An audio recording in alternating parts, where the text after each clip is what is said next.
Cancer చికిత్సలో నూతన మార్గం. దక్షిణ కొరియా పరిశోధన. దక్షిణ కొరియాలో జరిగిన ఒక పరిశోధన క్యాన్సర్ కణాలను సాధారణ కణాలకు మార్చే ఒక నూతన మార్గాన్ని కనుగొంది. ఈ పరిశోధన ప్రకారం క్యాన్సర్ కణాలు సాధారణ కణాల నుండి క్యాన్సర్ కణాలకు మారే సమయంలో ఒక స్విచ్, ఒక మాలిక్యులర్ స్విచ్ పనిచేస్తుందని గుర్తించారు.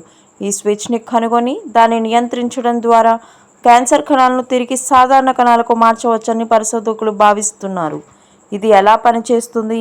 క్యాన్సర్ కణాలు సాధారణ కణాల నుండి మారే సమయంలో ఒక నిర్దిష్ట దశ ఉంటుంది. ఈ దశలో ఒక నిర్దిష్టమైన స్విచ్ ఆన్ అవుతుంది. ఈ పరిశోధనలో ఈ స్విచ్ని గుర్తించి దానిని మళ్ళీ ఆఫ్ చేయడానికి ఒక మార్గం కనుగొనబడింది.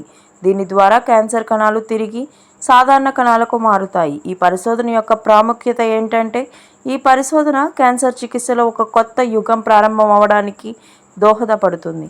క్యాన్సర్ కణాలను తిరిగి సాధారణ కణాలకు మార్చడం సాధ్యమవుతుంది. క్యాన్సర్ చికిత్సకు సంబంధించిన కొత్త విధానాలను అభివృద్ధి చేయవచ్చు.